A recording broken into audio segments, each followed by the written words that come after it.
Thank you so much for tuning into Growth Island again. Today, we're going to talk about red light.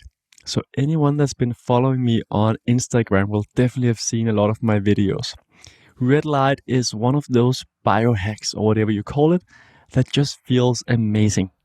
So there's so many of these weird things you can try within the biohacking space and so on that is really hard to say whether it makes a difference or not. Red light is for me one of the things that just really feels great and one of the reasons why I do it.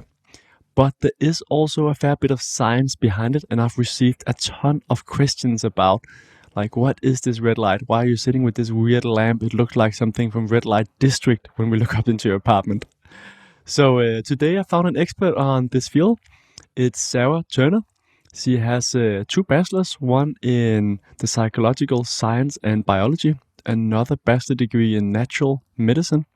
She also has a master degree in clinical neuroscience, and she went the pharma route first, worked for Roche back in the days, and then she went more into natural medicine, and she was, you could say, actually one of the pioneers in the early days, back to 2007, when I was still just eating pizza and kebabs all the time. Sarah was talking to the early giants like Bruce Lipton and some of the other people. So really a wealth of knowledge. And Sarah, now you went into red light, which is going to be interesting to hear more about. And you're also working in a company with red light. But first of all, Sarah, thank you so much for joining today. Thank you. Thank you for having me. So, Sarah, you've been seeing so much in the health space and talked to some of the giants. And I know you're very much into neuroscience as well. That's one of your big passions. So, what is it that got you into red light specifically? Of all the things you can do within natural health, and all the things you've seen, why was that something you started focusing on? I started focusing on photobiomodulation, or like you say, red light therapy, probably about 3 years ago now, because I was living in California. And of course, that's the home of the biohacking movement, where people are doing all this kind of frontier technology and testing on themselves. And I was involved in making a movie about biohacking. And so I was looking at what are the main things that people do for their health. And one of the things was light, and how you adjust your light. So that's how you adjust yourself to like the natural day and night rhythms, but also how you can then manipulate your light environment for your health. And I was just amazed actually about the research that there was out there. And I started to focus a lot of time on it, because I could see, out of all the things that people were doing, this probably had the most potential. So really, I've focused a lot of my time in it since then, looking at all kinds of aspects of red light therapy. Cool. So if we look at, for the listeners out there, that's like, okay, I heard something about red light. I heard photo how do you pronounce it?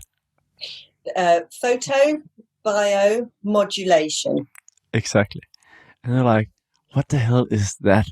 Red light, that seems to be something normally at a club or in a dodgy district, but that's not what we're talking about. What is it, and why is it important? So yes, photobiomodulation is a bit of a long word, but if you break it down, it's just photo as in light, bio as in biology, and modulation as in you change something. So really, it's just using light to change your biology. And so red light therapy is a part of that, because it's using a very specific part of light, and that's the red spectrum. So probably people might remember from school, if you break light down, you break it down into its different spectrums, and you have all the different colors, and that's the different wavelengths of light. And sunlight actually contains all the different spectrums of light. But what research has found, that there are components of light which has different effects on the body. And the red light component has a very healing effect. So what people are doing when they're using red light technologies, they're using red light. And red light can encompass red and near infrared, which is part of the spectrum which you can't quite see. It's still in the red spectrum, but there's a visible part and there's an invisible part of that spectrum. So it's a very specific band of the electromagnetic spectrum. And they're then using that, whether it's panels or little torches or devices, to have a healing effect on the body. Yeah, and that's what you're working with in FlexBeam. That's right. Yes, I'm working with a company called Recharge, and they've made a device that uses red and near infrared light for that purpose. Yep. And for the ones that seen me on Instagram, that is the weird thing I've had on my stomach or on my leg other times. We will get more into that. It's again, it's one of the things for me at least, like red light. I often use the big panel. It just feels really good. Yes. Which is many things like cold water doesn't feel as good. It does release something that feels good afterwards, but this red light at least is something that I really enjoy. So if we go a little bit more into like why is it that light is so important for us, and what do we know right now? I know it's still an area that we are trying to learn more about, but yet it is also an area that we have a lot of research on, and we know for farming as well that red light or different length of light has been used as well to optimize. So it's not something that just came out yesterday. It's just becoming aware, like the public are becoming more aware of it. Yes, this is something that does have quite a history of how it's been developed. But if you think about it, we are diurnal mammals. We are animals that have evolved underneath the sun. So it makes a lot of sense that one of the things our bodies would respond to is light, because most of our biology is totally yoked with day and night cycles. And like I say, particularly for humans, we're used to doing all our activity normally outside in the sunlight. As industrialization has gone on, obviously we now spend a lot less time outside and we spend more time under artificial lights. And I think that's we're just beginning to find out the repercussions of that. But as far as the history of red light therapy was something that was I think they probably attribute it to an experiment that was done back in 1903 or something, where they had this scientist that was actually looking at rodents and seeing if light caused cancer. And he had his red light, and he was like making his incisions with a ruby laser, which is a red light laser. And what he found was, although it didn't cause the cancer, it did cause the hair to grow back on the lab mice. Yes. That was probably the start of it. It's like, oh, wow, this is very interesting. For some reason, if you shine a red light on these lab animals, their hair grows back. It has this physiological effect that's very interesting. And I think from then, the science has grown and grown and grown to where we are today, where we have, I don't know how many papers are being published daily, but there's probably like 1,000 new papers out this year, for example. So it is super fascinating, especially like also that it started with hair. So yes. I was surprised that I found out recently that there's actually a fair bit of research on hair growth, regrowth of hair. And there's a few companies as well that's been FDA approved to say, first they got approved to say that it didn't harm people. And then they could say they were FDA approved. But now they're FDA approved, not just to say that their device doesn't harm people, but that it actually helps regrow hair. And that takes a lot for the FDA to actually approve that. And I saw some of the papers as well that are being published as well, where you could see like the big difference on hair regrowth. It's pretty fascinating. It's fascinating, yeah. And what you'll find is the red light, because it does stimulate the body, it kind of acts on the follicles of the hair. You get more oxygen, you get more ATP, and this is just one of the, I think it's interesting because it's something you can actually see. Yeah. Sometimes it's difficult to see stuff happening in the body, but if you have hair regrowth, well, then that's obvious that it's having that effect. Yep. So that's just one case of how to use red light. And I think it's important to mention because there's another big company that are doing within red light, putting a lot of linking to a lot of papers, but they're often not the papers they're linking to often doesn't have anything to do with their product or how that wavelength is. So they've received a lot of critique for for not really providing the right papers to what they're claiming to do. So with hair regrowth, for the ones considering that, you should Google the red light devices for hair regrowth that actually got approved for clinical claims, if you really want to regrow more of your hair on your head at least. But the device you're working on and other people are working, that kind of space, there's a lot of other applications. And what are some of the main applications for this red light and near infrared light? Yes, it's very interesting because of the way that red light works on the body. It's working actually at a very fundamental level, and it's working at the level of energy production. So what the red light is doing, it's taken up by the body, and it's one of the main receptors for red light is in the mitochondria, which is where you make energy in the body. So the body is then able to make more energy, but it's also able to signal different things to the body. And Sarah, if we just back up a bit, Mm. mitochondria. So people that have been listening to a lot of biohacking and health will know about what that is. But for Yes. people that never heard that before, and I was like, my what? What? Can you say a few more words on that? That would be really helpful. Yeah, sure. Yeah, so the mitochondria are organelles within the cell. So they're components within the cells of the body, and it's where your body makes energy, basically. In school books, they often say the powerhouse of the cell.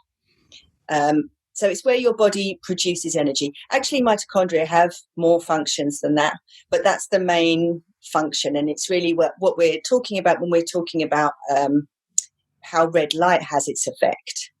So it's a very small organelle. It used to probably be a bacteria that then got absorbed into a cell and enabled like multi-cell organisms to be really, way back in evolution. But now we live with these what were in effect bacteria, but they're now part of our bodies, and it's a symbiotic relationship in that we get energy. And this is how we do it, and this is how we get energy from food. But we're also talking about how you get energy from light. So that's the mitochondria. And you're right, it's something that's now being talked about a lot more because these mitochondria are being found to have a massive impact in health. And in fact, there's now whole fields of study that are developing around this, looking at the role of mitochondria in our health. And probably it has a much bigger role than we first thought. Certainly from like when I did my studies a long time ago, all of that biology, I was taught we didn't really talk about mitochondria. Now it's a really big field of study, very important. Yep, it's so fascinating Yeah, to dig more into. yeah, But so I've seen red light being used for athletes for recovery. yes, There's this gym in Denmark where you can go in like this almost a chamber of red light, and there's several of the big sports clubs as well that are using it now to get their athletes to recover faster. So that's one of the things. Can you say a little bit about like why is it that it's effective there? Like what's happening? Why are the stars using it? Because they like especially the athletes, they have a lot of scientists and experts sitting and advising them to recover the fastest. that's right. It's recovery. It's also preconditioning training, and some people are using it during training as well. So there's three aspects actually of sports performance. And something like the device that you've been trialing, that's something that you can actually wear during training too. Mm. Because the theory is the light is received by these mitochondria, these little organelles within your body that enable you to make energy, and they also enable greater uptake of oxygen. So this is exactly what you need when you're doing any kind of sports exertion. You need to have more energy going to the body in the form of oxygen, and you need the body to be able to produce more ATP. That can then get dispersed around the body, and so it means that you can train harder, faster, you have greater endurance. After training, like you say, people are using it for their recovery because you want to then replenish the oxygen that you've depleted in the body. You also want the muscles to regenerate. You want the collagen, which is like a protein that you get around the muscles. You want that to regenerate. So it has that amazing an effect. And the reason it has all these different effects is because it's kind of targeting the root level of what's going on in the body, energy production. And that's why we can sort of, people say, well, come on, hair growth, all these great big long lists. How can it do all of these things? Well, the reason it can do all these things is because it's targeting the fundamental energy production in the body, not so much different symptoms. But if your body has more energy, then it can use it for whatever it needs to do, whether that be, helping heal a scar, helping with thyroid, brain health, hair growth, muscle recovery. All of these things are mainly due to energy depletion is why you have issues. So you give the body more energy, and then all of a sudden the body can do a lot more. Yeah. And I know it's also, so one thing is sports. Another thing is that it's exploding, I heard, around all the beauty clinics for skin. Yes. Yes, because collagen, which is this protein that's mainly the structural element of the body, that is regenerated when you have the red light therapy. And of course, if you have that, then you plump out your cheeks, you have a better appearance. which is great. Actually, I'm all for this whole beauty thing, because while you're being beautified, you're actually healing your body at the same time. Yes. So, I think it's super cool, instead of having Botox or something where you're potentially injecting a toxin, but you get the look. This is something that you can do. Not only will it improve your appearance, but you're also doing your body good while you have the treatment. It's a win-win. Yes. Yeah, that makes sense. Yeah. It's interesting how many technologies are often coming out in the sports world first and also in the beauty world. If something is helping, that's often where people are willing to pay and also take more of a risk before there are as many studies. That's right. Yes. Yeah, it is. And how that then can leak down and the safety data gets collected on that group, and then you can use it for healing. You're totally right. It is amazing. People just want to look good and have their fitness. So, yeah. So when we look into to some of the studies and some of the challenging things when you look into red light and why it's also getting some critique, there's something about the differences in wavelength, that red light and near infrared light is not always the same wavelength, and that some devices are claiming a lot of things which is not exactly their wavelength. Can you say a few words about like what does that mean, and why is it a challenge, or what is the thing, like why hasn't red light been adopted by all of the world yet? Like what needs to happen for that? There are a lot of challenges in that there are a lot of variables involved when you're talking about light. So you're right. One of the things is the wavelength, because there are very specific components in the body that absorb certain wavelengths of light. And it seems that, like, for example, water, where the body is there's a lot of water in the body, but water only absorbs above 950 nanometers, which is high up in the near infrared range. Most of the studies that are being done are looking at, say, 850, which is out of that range. So you're maybe not including the effect of red light on the water of the body if you're only focusing on the 800 range. However, there are a lot of studies to show that within that 800 range, you are specifically targeting the mitochondria in a certain way. So you may get the enhanced effects of the energy that we were talking about. Red light is absorbed better by the body, but only superficially, because the body, there are a lot of things in the body that can reflect and scatter light. So that's another issue of actually getting the light into the body. Red light, for example, really won't go further than skin level. So though that's good for wound healing, it's probably not going to get in and help with all this muscle and the sports recovery. So certainly wavelength is a big variable. And if you imagine if you're doing a scientific experiment, you have to control everything. It's impossible to test all the variables for every condition. So that's a big barrier to some of the research that's happening. And then there's also the power of the light that you put in, because you can have a light in the right wavelength, but if you haven't got sufficient power, again, you won't get the light into the body where you need it. And unfortunately, at the moment, there isn't a standard test for, how do you measure power? How do you measure wavelength? How do you measure fluorescence? All of those things are yet to be elucidated. What's the best power? What's the best wavelength? So there's a lot of different variables involved. And, availability of the lamps. If people are doing the research, maybe they're using lamps that have been used previously because, you build up on research. So there's some measurements getting missed. However, with all of that, there are a lot of brilliant researchers who are going through, and we're getting more and more data about which wavelength and which power.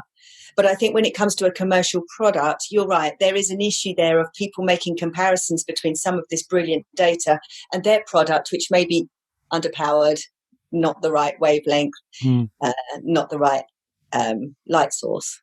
Yeah.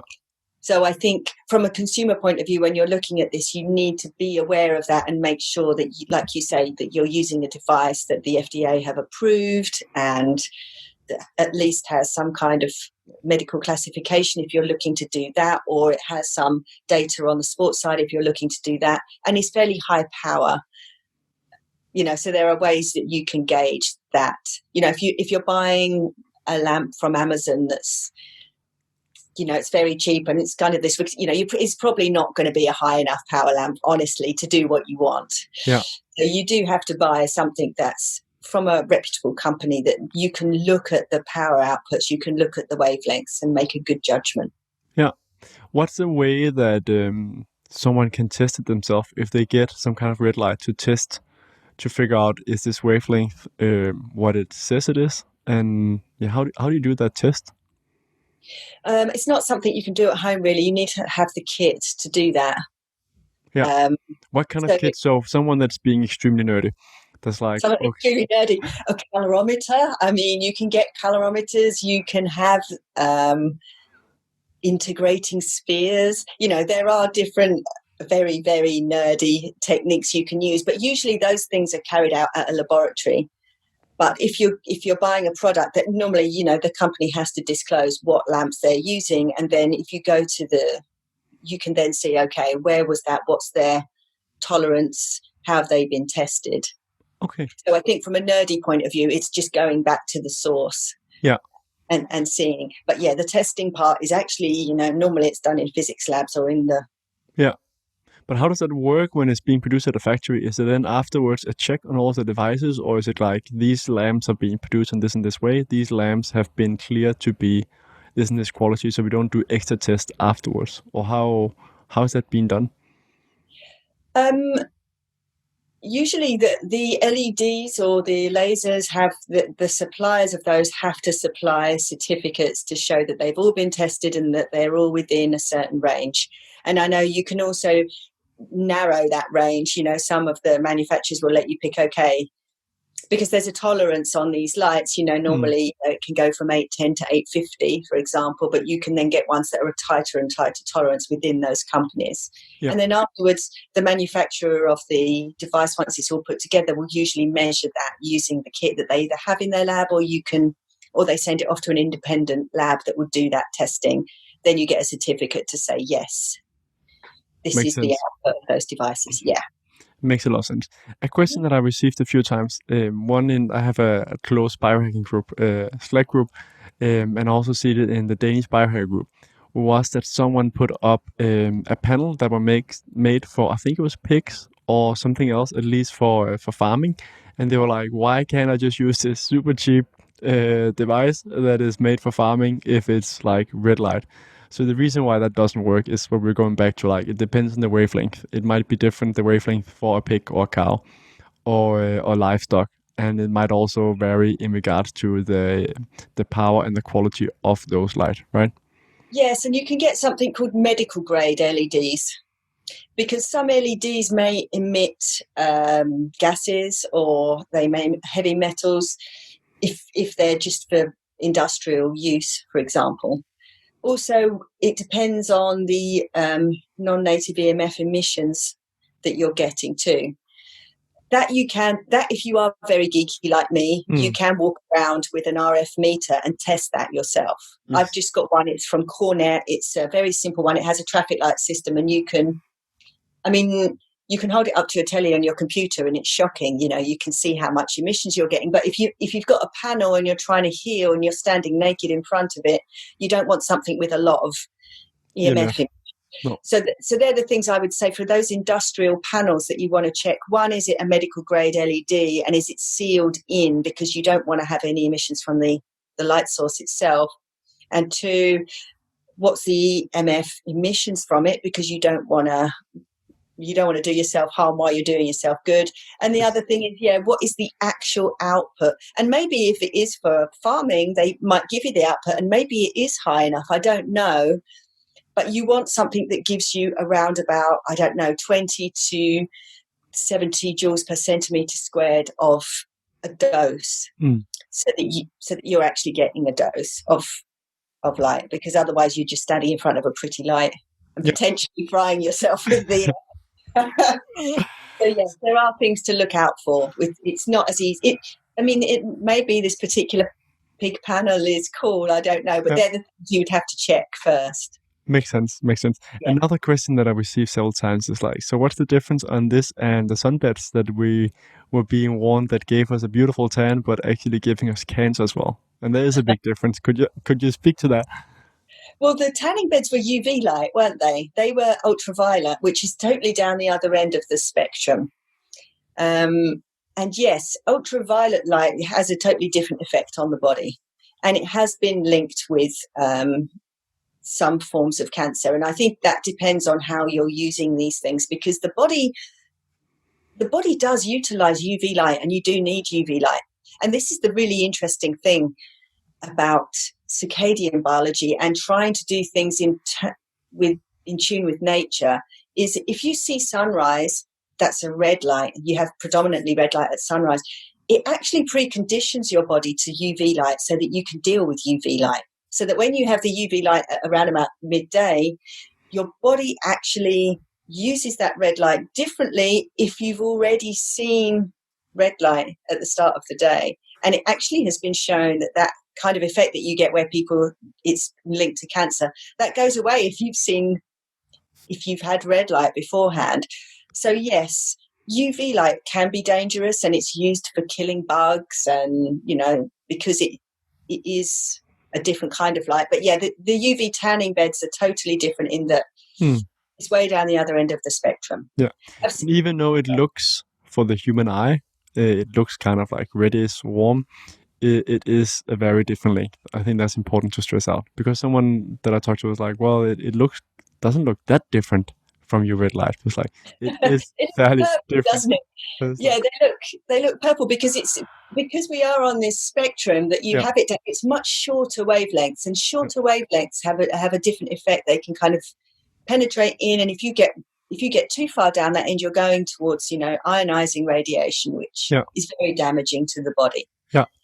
So if we just go back, I really like the point about the red light in the morning is actually kind of a natural sun protection. I think that's so fascinating. Like, when so many of our challenges we have today, how they are caused by us like changing our nature, right? So back in the days, we were out in nature a lot more, and we could take the sun. But we also had that. I heard it's both the light in the morning and also when the sun goes down. I talked to another friend that's very much into red light, and I'm not sure what papers we have on it, but he was like, consider doing red light in the morning if you like get up later and you miss the sunrise, and that might actually help you as well.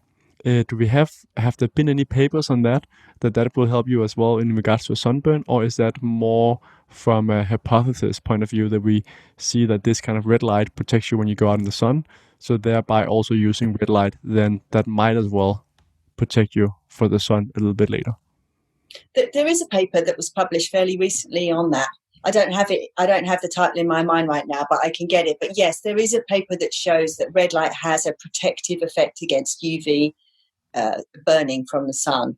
Yes. So your friend is right. You could use red light, in the morning as a way to prepare the body to be out in the sun.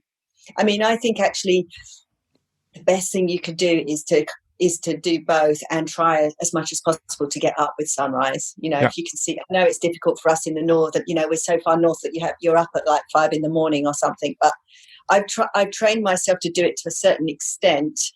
But yes, you can use these red light devices. This is something that is not so much talk about with red light therapy, the circadian entrainment aspect.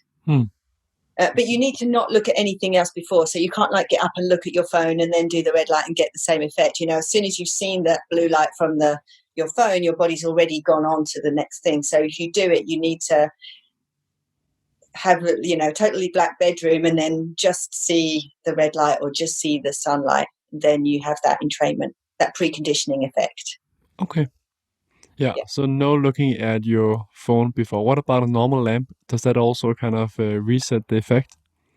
Yes, normal lamps will have most of them have a blue component. So you don't really want to have that. You don't really want to look at that before you've looked at the red or looked at the sun. No. As much as possible. This is what I do. I go and stay with my sister and her little nephews. They always want to do on the computers, but they say, right, get outside, stand ground, stand in the sun, then before you turn on any screens or anything, because you want your body to get that signal, the red signal first thing before you start to look at blue screens. Yes. Yeah. So does it totally neutralize if you do like the blue light first, like a phone? Let's say you wake up your alarm, you look at your phone, and then go do the red light. Is it then like without any purpose for at least the sun effect of like not getting the sunburned, or also the circadian rhythm, or how is it just like you don't get the full benefit, or do we know anything about that? There has been some research done, and I don't know the exact extent, but certainly I think, as soon as you see the blue light, you have already set off a cascade of reactions in your body. You have a lot of, your body is so yoked to the sun's natural rhythms that it's actually quite sensitive to that small amount of blue light that you get. You have pigmentation in your eye, and it goes straight to that part of your brain that sets your body clock. So yes, I think probably, if you've looked at your phone first thing, you have already set off a train of events that's difficult to stop. Although you may still get some beneficial effects of using red light for UV protection. Yeah. Already you've set your circadian biology on slightly the wrong track. So what just about that simple thing? Yeah. So what about something like there's this Philips lamp that wakes you up in the morning. It starts by slowly lighting up the room, and it changes the colors to more and more red. Does that count as the good red that helps us, or is that also in a spectrum where that first light we would see is then not aligned? I think probably those ones they are designed to do that, to not have blue in them. Yeah. First thing. So it wakes you up with that red, so that the first light you see, you don't have that blue part of the spectrum in it that does that. So yeah, they're probably good, those lamps, although not as good as obviously getting outside in sunrise, but they're, yes. Yeah, so they're you probably could better than just switching your light on or looking at your phone. Sure. So I have that as my alarm clock. So I can use that to look at that and then go straight into my red light if it's raining, as it is often in Denmark, or I can go straight out into nature, or not that much nature, but this is what I say to people: just stick your head out the window. If it's raining, the first light that you see should be the natural light if you can. This is what I'm here in England too, and I do try and get up with sunrise as much as possible, although today it's totally grey. But I still do a little walk around the block at sunrise, because it's still very bright outside. And even if you just open your window and you look at the sky as the first thing that you see, it's going to help your body to set off on the right track. Yeah, I had an interview with Andy Matt as well, who are designing blue blockers and super nerdy about light as well. And he said the same thing. He was like, really, first light, open your window, get out somehow, just look up into the sky, breathe a few times, and that's part of, ideally you go outside as well, but just you need to start that way. All right, so there's a lot of science, a lot of people using this red light. So I think one of the next questions is like, how close is it to your body? And how long do you use it, and so on? So the closer you are to the body, the more light you're going to get in the body. And actually light falls off exponentially the further you are away from it. So that's why really it's best if you can have a red light device that goes flush to your skin. Because the best thing is to have it in direct contact with your skin. And also, if you think about light always travels in a straight line. And so the angle of penetration into your body does have an effect on the amount of light you can absorb. So the best thing is if you can have a lamp that not only goes flush to your skin, but also contours to your body, because you want the light to kind of go in a straight line into your body. And of course, we're not straight lines, we're curved. So that's very important when you're thinking about choosing like panels or the handheld lasers or like this recharge device. How is it actually the light penetrating your body? So the best thing is to have it flush. If you've got a panel, the best, you need to stand as close as you can to it and try and maintain the distance every time you do it. Yeah, like 6 inches. So like 10 centimeters, is that all right? Or you're like actually not getting that much of a benefit, you're just looking into some beautiful light, depending on your taste? Well, some of the lower powered panels, you're maybe not actually getting that much, and you probably may have to stand there for longer, because it's the less light you're getting, the longer you have to stand there. Yeah. But the best is to have a fairly high power one, and you stand as close as you can to it. And then you're getting a significant dose of light. But the best thing is actually to have it flush on your body. And there are a lot of different devices that do that. There are pads and all kinds of things that go flush onto the body. Then you're getting the same dose each time as well. Because obviously if you stand a couple of centimeters difference each day. You're getting a different dose. Makes sense. So that's, I guess, one of the ideas behind the Recharge Flex Beam is that you're actually sure that it's straight, like touching the skin, and it actually bends around. Yeah. It actually bends around. And the other bonus of that is, if you can imagine, light is going into your body in a straight line. But if you have something that actually bends around a joint or an elbow, you also get the convergent beams of that light into a central point, like a shoulder joint. Makes sense. It's very difficult to get light deep into a shoulder joint by just using a panel, because a lot of it is being reflected, and then you're only getting what's going in the front. If you can surround the joint by the light, you get that convergence of the light inside the joint, and that enables you to know, okay, the light is getting where it needs to go. Got it. What are some of the main use cases for the Recharge? So the Recharge, because of the way it's flexible like that, one of the main uses is joints. Yes, you've got yours. I've got one too. So, yes. Oh, now I can't hear you though, Mads. Now your sound's gone. Sorry, I just ran over to pick mine up as well, so we can actually show what it is. So for the ones watching the video, or if you're just listening, you can go to YouTube as well. I will make sure there's some links as well, so you can actually just see it, so you don't have to find this exact timestamp. But it is this. Can we try and describe it for people that are not listening? I think you should actually just go to the website and see it. That's much better. What's the website, Sarah? The website is theflexbeam.com. Yep. This device is called the FlexBeam, and it's 3 light modules that's on like a flexible strap that you can bend around, so that you can have each of the light modules can then contact a different place. So this is why one of the main advantages is, if you have joint issues, that the light is going to get into the joint. So that's one of them, like you were saying, that's one of the main things that it's used for, is joint pain, performance, all of those things where you need healthier joints. Yeah. The other thing is, like, I use this across my abdomen because it fits there nice and flush, and you can strap it on and you can be doing something else. You're not standing naked in your bedroom for half an hour. You can be cooking or typing or whatever you're doing. But I use it across there because I'm then targeting the vagus nerve, the gut microbiome. There's a lot of connection between the gut and the brain, which is my main, always what my biohacks are focused on, brain health. Yeah.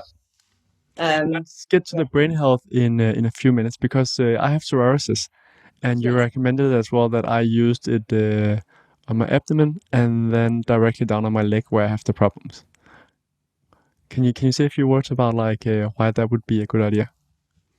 Yes, anything where you've got like some kind of overactive immune system, or you've got something going on where you've got an inflammatory response, it's good to target the abdomen, because there's a lot of evidence to show a systemic effect of what's happening in one part of the body compared to what's happening in the other. And you want to irradiate a place where you have a lot of mitochondria. So if you have it across the gut, you're helping your body to heal on that fundamental level. That will then have knock-on effects in other parts of the body. So, for example, I know you've got the psoriasis mainly on your leg. So it seems odd that we would say to do it on the gut, but there's all kinds of things going on there where you are irradiating the blood, you're helping with inflammatory markers, you're helping boost your immune system, T cells, all of those things are going on, which then has this systemic effect. And then you can use it over the area to make sure that, your body has enough energy in that area to actually surmount that healing reaction. So we quite often in these kinds of medicines, you will do something on an unrelated part of the body, but because of the way the body is so integrated, you have a holistic healing effect. Yep. And I would say you can definitely feel when you put it on the abdomen, something happens in the body. Mm-hmm. I think, yes. I'm guessing you can use it for constipation as well, or at least it kickstarts something in your stomach when you put it on.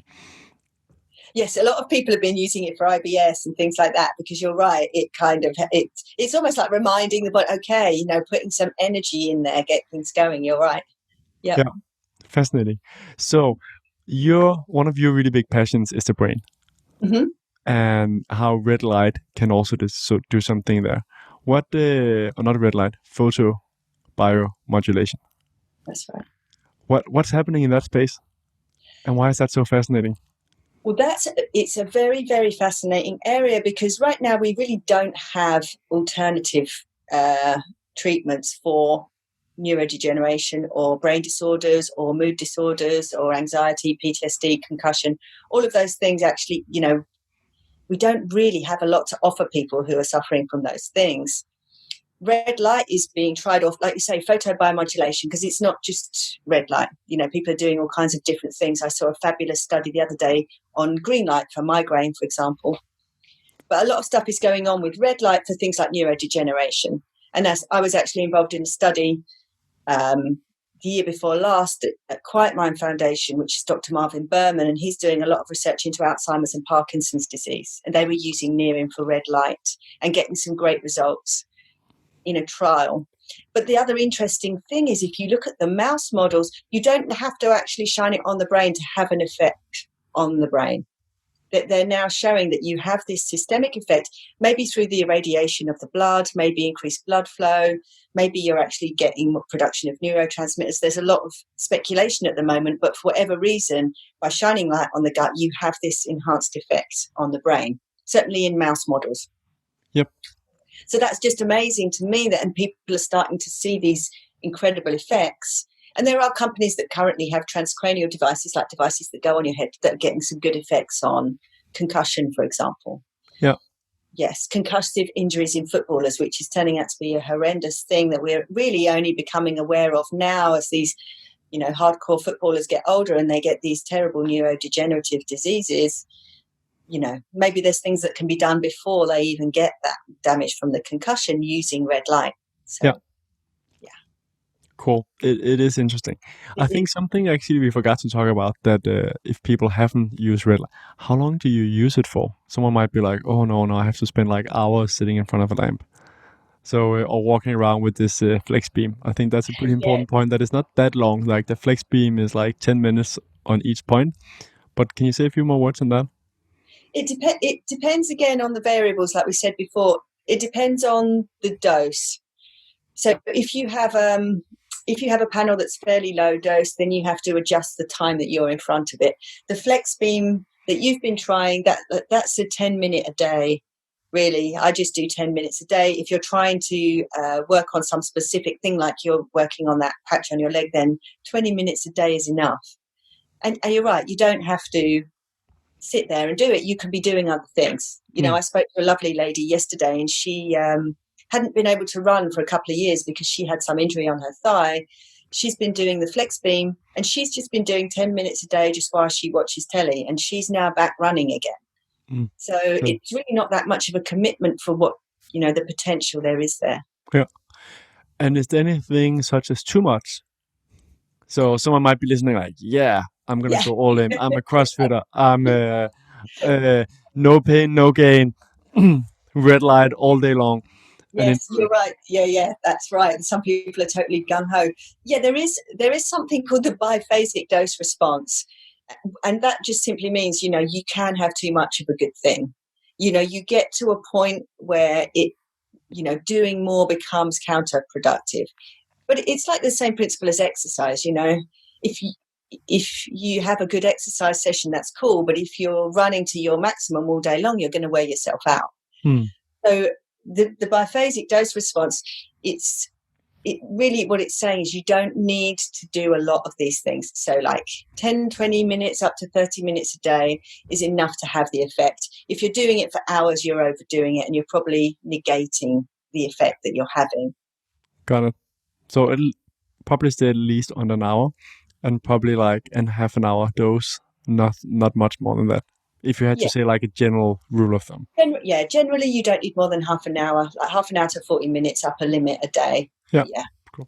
Yeah. And just, I don't mind CrossFit. I love to do CrossFit as well. And I used to have the mindset of no pain, no gain. Starting to realize more and more that there's a lot of stuff you can do without out the pain and still get the gain. Yeah. But, yes. Yeah. It's all about moderation, isn't it? And pushing yourself to what is your limit. And maybe, sometimes pushing a little bit more, but, to go to extremes is often counterproductive. Yeah. So right now, the recharge flex beam is out. People are using it around the world. Yes. And we can find it on, what was the site again? Theflexbeam.com. Yes. So what's next for Recharge? Any other products that we should be waiting with big anticipation on, or should we just have fun with the FlexBeam to start with? Well, the FlexBeam is a super cool product, and I think that there's a lot of scope and a lot of fun we're going to have with that in like all different areas, because we're going to start to do some research, like you say, in sports and then in healing, and as we get the different medical approvals, there's a lot more you can do. In the pipeline, they're going to do a transcranial device, which is going to be super cool because, as I've said, I'm a very big fan of brain health. So that's probably going to be a device to look out for next year. Yeah. Of course, there's a lot of very intelligent and interesting technical people at Recharge, and they've got all kinds of ideas for boots and, because there is so much scope. Integrating it with other technologies, because light isn't the only directed energy that you can use. There's all kinds of information coming out about neurostimulation or other kinds of sound. So I expect probably look out for something that kind of incorporates other modalities soon. But yeah, certainly for now, I think the FlexBeam, we've got a lot of work to do there with just that one product. Yeah. Yeah, and getting that out to more people. Something I just realized that someone might ask as well is, and also the difference on this kind of light and then infrared sauna. Yes. Yeah. There is a difference in that the wavelength of the saunas tends to be a lot higher. And saunas, they're using heat energy because the body responds to heat as well as it responds to light, but it's a different response. So this kind of red light therapy used to be called cold laser therapy because it doesn't generate heat in the body, or certainly not very much. So the effect that you're getting is a photonic effect, which means it's a light effect. When you're going in the saunas, it's a heat effect, and it does a very different thing in the body. It's also, I'm a big fan of saunas too, although we don't have so many here in England actually, but we have I go to my Bikram yoga, hopefully that will be open again soon, because I love the effect of heat on the body, but it is a different effect. If we're looking at the specifications, like it's normally like above 3,000 nanometer red light, which is, way, way higher than you will find in any of these devices. Yeah. So it is a very different effect. And now people are starting to combine them. I've had calls from people asking, how do I put red lights in my sauna that will, give that effect too? So it's an interesting combo, but it is a very different effect of heat and light.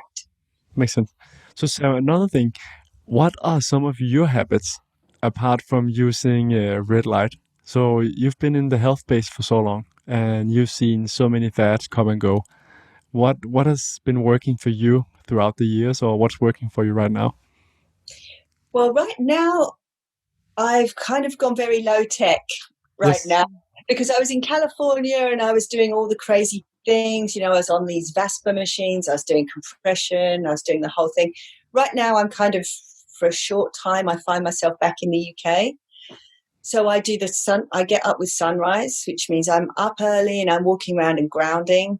I do the red light therapy. I'm experimenting with various things, like I'm drinking methylene blue now, which works in conjunction with red light therapy. It has like a similar effect. It has some crazy effects. You have like bright blue wee and all kinds of things, which is a bit disconcerting, but that's one thing that I'm doing. I also I watch the sunset. But you're drinking it? I drink methylene blue, Yeah, okay. I do that. And I do cold sea swimming. So I'm trying to do with the Wim Hof breathing, because I did the Wim Hof. I was lucky enough to go and see him in Amsterdam and do the Wim Hof breathing. So I'm monitoring this is a Vegas watch. So after I've done each of these things, I'm recording my vagal tone, because I'm trying to kind of get into that as a way of measuring where I'm at with these different hacks. But so at the moment I'm very low tech. Sunrise, sea swimming, early nights, not so terribly exciting, but just to try and maintain while I'm sort of in this phase. Fascinating. So I found as well, I'm starting to see more and more people that are very deep into biohacking or health optimization and so on, are super interested in all these devices and technical things. But when I ask them what's most important for them, they're always talking about macro. So it's like getting proper sleep. It's exercise, getting some kind of movement, seeing friends, getting outside in nature, grounding, getting sun, doing breathing, and so on. Cold water. It's interesting to see. So from the outside, a lot of people that look into biohacking might think that it's just all about tech. But often when you talk to the people that are also talking about tech, it's very much about nature. And it's just like red light, getting more of, when we're living in an unnatural world, how to mimic more of the natural parts if we don't have the possibility of doing that in a normal day. Yes, I think so. I think that there is almost like two kinds of biohacking. There is the kind of the more techie side, and then there is people, that is exactly right. How do you try to make your day more in harmony with nature, but you're still able to function in this world that we're in? And yes, you're right. A lot of people, they're doing much more low tech biohacks, which are very simple, Yeah, you're right. Sarah, where can people find out more about you? I'm on you can find me through Recharge on the FlexBeam page. I have my own Instagram, but like I say, because I am a bit low tech, I try and spend as least time as I can on the screen, actually. Yes. So I don't have a huge online presence for that reason. It's that I don't want to keep it up because I am trying to limit my screen time. When I'm not on the screen time, I'm out like doing painting or doing other things. But I have got Instagram. You can find me on Instagram. Yep. Rebel Scientist is my handle on there, I think. Yes. Perfect. And Recharge, what's the best place to follow that company? So Recharge, they have a good Facebook page, which is the FlexBeam, and also on the flexbeam.com we have a brilliant blog writer. Yeah. So some of these things that we've been talking about, that there will be articles on there that kind of take people through things like what's the difference between a sauna and a red light. That will be all on the Recharge page. So yeah, people should check that out because there's some cool information. And there's an Instagram page as well. There's an Instagram page, yes. Which I'll make sure to link to all of it in the show notes. Thank you. So it's easy to find. Something else I'm really curious, Sarah, I still have you, even though time is running out. Who do you get inspired by? Like, who do you go to for knowledge? Well, I follow Jack Kruse. Have you heard of him? Yes. He's a neurosurgeon from the States. And I filmed him when I was making this movie, and also I've been on a few retreats and workshops. And actually he has some of the best information that's out there. So I'm on his webinars and Patreon blogs. So that's one of the people that I always follow. Mm-hmm. Historically, I loved Mei Wan Ho. She was someone who looked at water, but she had this very lovely way of looking and writing about things. Her stuff is quite technical, but once you get into it, she called the body like quantum jazz. She was very much into how you integrate quantum physics into biology, but she had this very poetic way of talking about things. So I still have a lot of her books, and I refer to those still, even though unfortunately she's passed away. So they're my two main sources. And then, of course, I follow Boomer Anderson and Martin Kremer, all of these people who are in this scene and are putting good content out.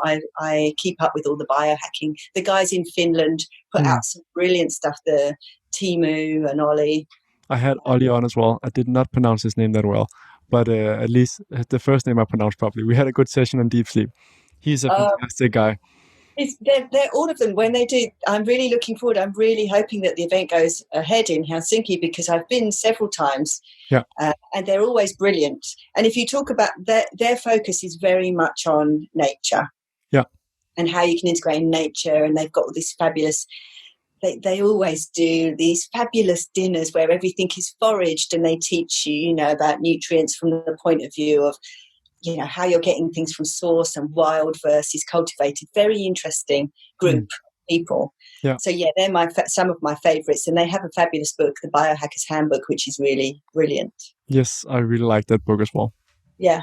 So yes, I kind of keep up with that kind of side of biohacking. Yeah. Awesome. So Sarah, before we round off, if you had to give 1 to 3 final advice for for the listeners on how to live a happy, healthy, and meaningful life, or just one of them. It doesn't have to do with red light. What it can also be. What could that be?